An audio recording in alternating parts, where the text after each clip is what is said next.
You wanted him back after he unjustly was released from WWE right after a key feud with the John Cena. It is the life and times of one R-Truth, Mr. Ron Killings.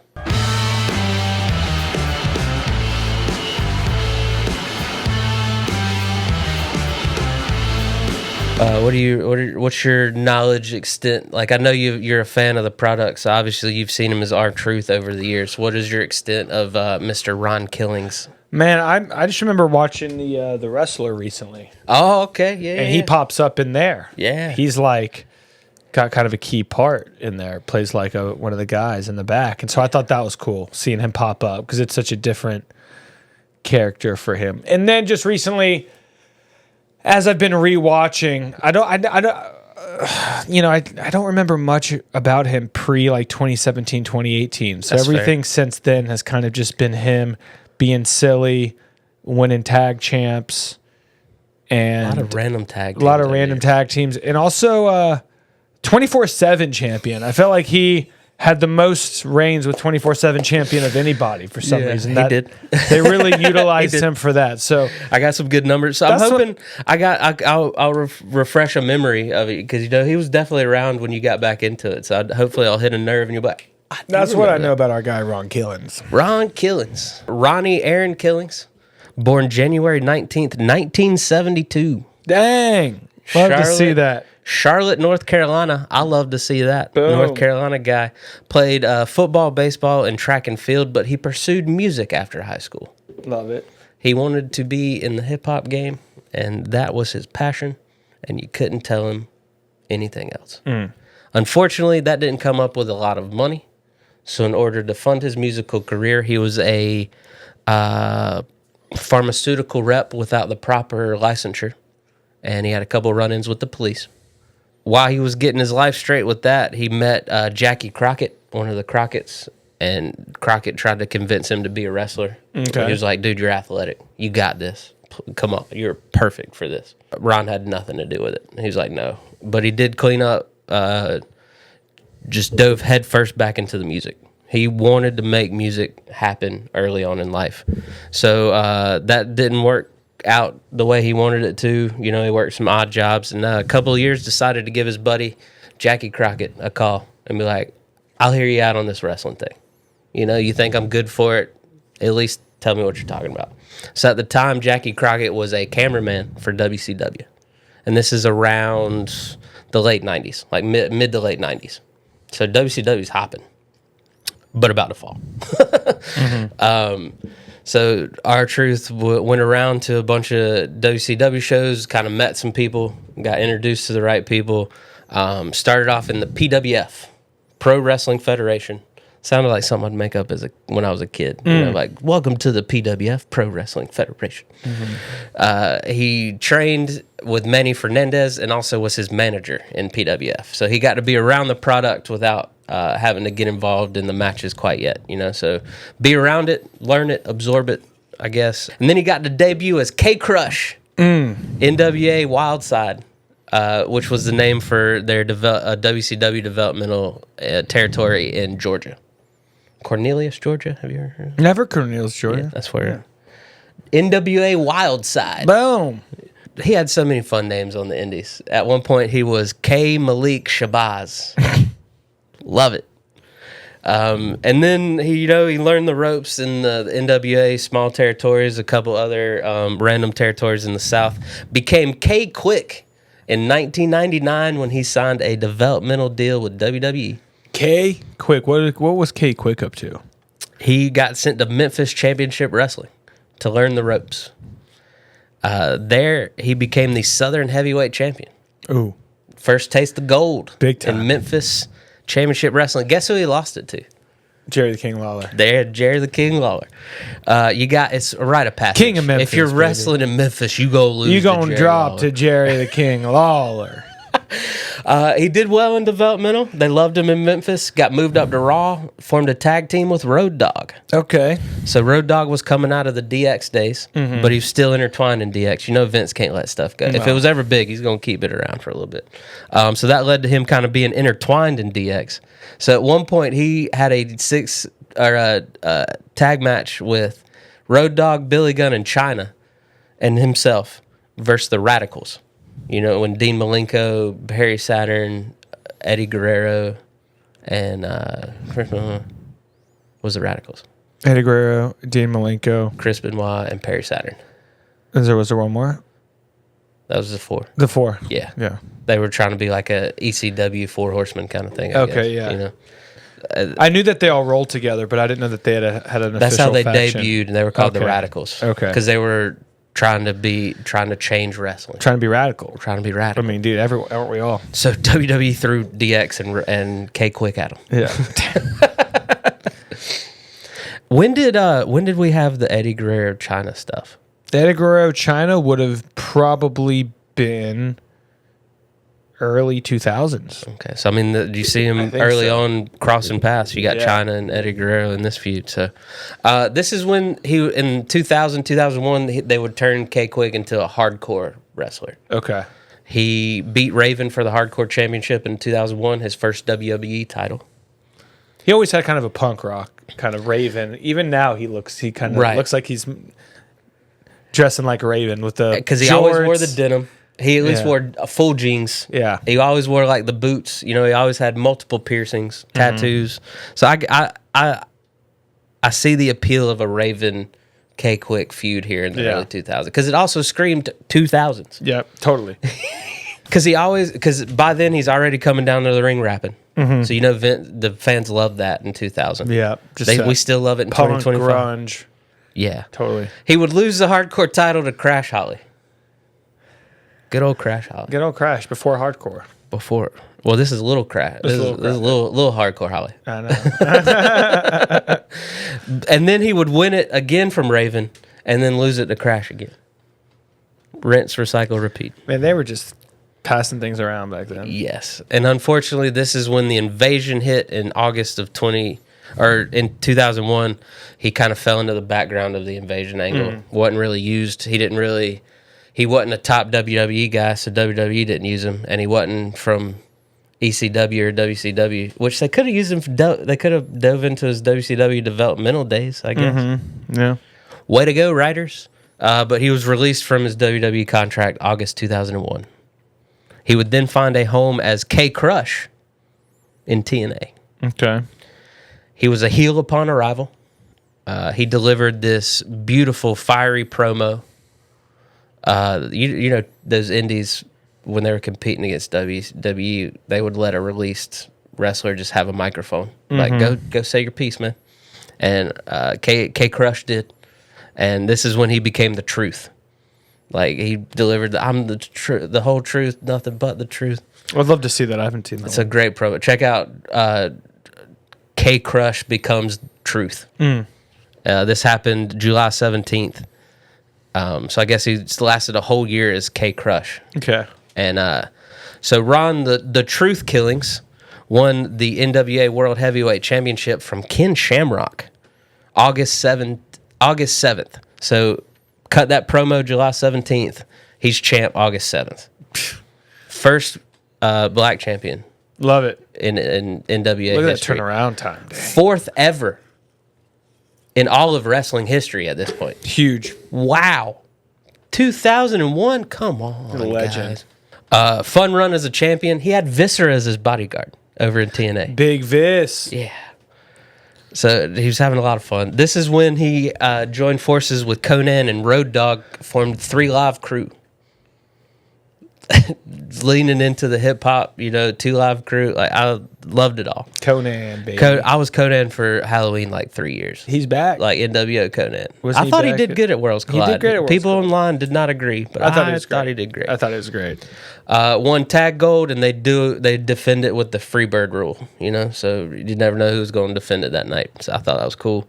They also, after winning the title and having it for a little bit, would collectively turn their interest into helping Ron win his second championship.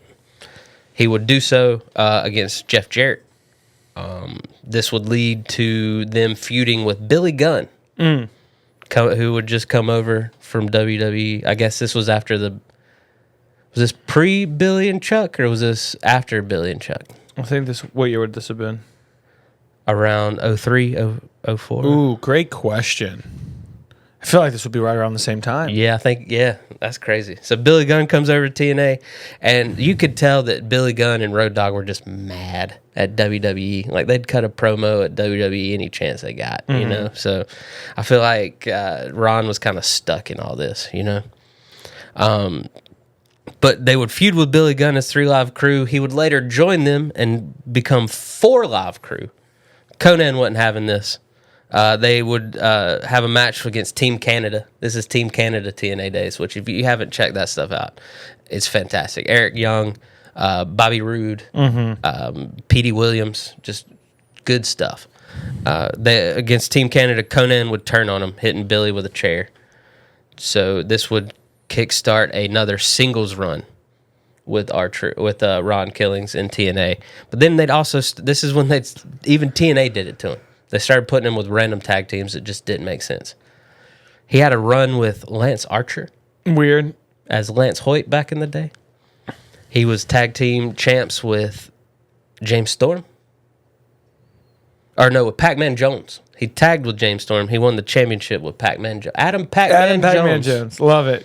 Love it. And then Pac-Man left after they won it, and this started his Truth and Consequences. This is when he was a tag team with Xavier Woods, when he was Consequence Creed in TNA. Yeah. So that tag team didn't last. He kind of just fumbled around TNA after that. Returned to WWE in 2008. He was a face on SmackDown. They completely ignored him as K-Quick. He's R-Truth. They didn't talk about his previous run with the company. This was brand new. Floated him around. He even feuded with Drew McIntyre. Teamed with John Morrison. Just random stuff in the late 2000s. He won the U.S. title in 2010. Lost it to The Miz. He turned heel in 2011. This is when we get Little Jimmy, and then we also get the Awesome Truth era. I personally feel like R-Truth was very vital in getting Miz over with the WWE. Absolutely. Universe. Awesome Truth. Huge in making the Miz likable. Because this is still when the Miz, the locker room was having the Miz, outside. Like, you're not allowed. You're not welcome here, bro. Gave him some legitimacy. Mm-hmm. This is when I got to come back to the product, and heel R-Truth was one of my favorite things. Because I held on just a little bit to TNA and watched him win the NWA championship. So I loved Ron Killings. I thought his best work was in TNA. That initial heel run when TNA was amazing. And I enjoyed 3 Live Crew. That was 3 of my favorites. Road Dogg, Conan, and Killings. Come on. So seeing him over at WWE kind of floundering around from like 08 to 11 sucked. But then they gave him that heel run with Little Jimmy. And I was hooked instantly. I was like, this is my guy. He reminded me why I pulled for the bad guys in wrestling. Mm-hmm. I just like the bad guys. You see, I got Razor Ramon, Ted DiBiase. Like, I love the bad guys. So he reminded me of when you play a good heel, nothing better. Mm-hmm. Cena would actually talk the Awesome Truth into a split. I didn't know that. I didn't remember that part. I read up on that. R-Truth had a wellness violation around this time too, so he had to go away for a little bit. Came back and feuded with The Miz, and actually was in the Elimination Chamber in 2012. Wow. Hell yeah. So he got to check. He's been in an Elimination Chamber. That's huge. This would lead to his tag champ era with Kofi Kingston. You remember the tag team with Kofi? Mm-hmm. Had some epic feuds with Primo and Epico and Jack Swagger and Dolph Ziggler. You know what I mean? This is when the product was pretty bad. Yeah. One could say. Lost at sea. Yeah. After the tag team with Kofi, he had an unsuccessful attempt at the U.S. title with Cesaro holding the strap. He would have a couple of shots at the IC title when Curtis Axel was the champ. He teamed with a debuting Xavier Woods, who feuded with Brodus Clay because he stole Brodus's music, a.k.a. Flash Funk, because Brodus stole it from Too Cold Scorpio back in the day. Just repackaging stuff, man. That's the part that bothers me. Like, I'm so happy that Street Profits have a new song that fits them so much better. Totally. Because that was not their song. And the New Day. And the New Day. The New Day. Judgment Day's got a new song, too. Yep. Side note, saw Metro Boomin just signed on to remake a couple of tracks for these people. So I'm hoping that is real. Dude, some of these names that popped up when R-Truth is just floating around at this time, man. Feuded with Bad News Barrett. Yep. Had the Golden Truth tag team with Gold Dust. They tried to recreate that magic that he had with Booker T. The Golden Truth. The Golden Truth did not last long. He had a dance team with Carmella where they would be like, hit it. And then we had the 24/7 champion run where he was the champion over and over and over. Over and over again. He was the only reason I gave any cares about the 24/7 championship, though. Mm-hmm. So, I don't know. And then that's when, Judgment Day, that was a funny run. Like, that resparked. That was fun. R-Truth, because he came back the same night CM Punk did and Randy Orton did. Mm-hmm. So he kind of got lost. I was personally hyped that he came back. And then that Judgment Day stuff was so funny. People love R-Truth, man. His spots at the Royal Rumble, turning it into a tag match. So funny. I mean, when he brought the ladder in the Royal Rumble. So good, man. And then we get, obviously that led to him reforming Awesome Truth. Mm-hmm. Made Miz a face for a little bit. And then we get the one last feud with Cena. And then now we're back to where we got Ron the Truth Killings ready to run wild in WWE. One last time. He's the real one. He meant it when he held up the one last time. Mm-hmm. A couple fun facts about Mr. Truth. He has released 2 studio albums and 6 non-album singles. Love it. With the promise there's more music to come. Bring it out. He was in the 2003 movie Head of State with Chris Rock. Ooh, gotta have to rewatch that. Yeah. He was in The Wrestler. Yep. He was in Breakdance Revolution cool. as a b-boy. And then he was also in a horror movie called Blood Brother. So if you're inking for a Ron Killings movie this weekend, there's several options. He was the PWI tag team champion or tag team of the year with Kofi in 2012. Nice. He is a 2-time U.S. champion. Boom. 2-time hardcore champion. Boom. 54-time 24/7 champion. 54 freaking times. Most of all time. He was a TNA tag champ with Pac-Man Jones. He was a WWE tag champ twice, once with Kofi and once with The Miz. And he was a 2-time NWA World Heavyweight Champion and a 2-time NWA tag champion, one with BG James, a.k.a. the Road Dogg, and one with Conan. So put some respect on his name. And you got a favorite era of Ron?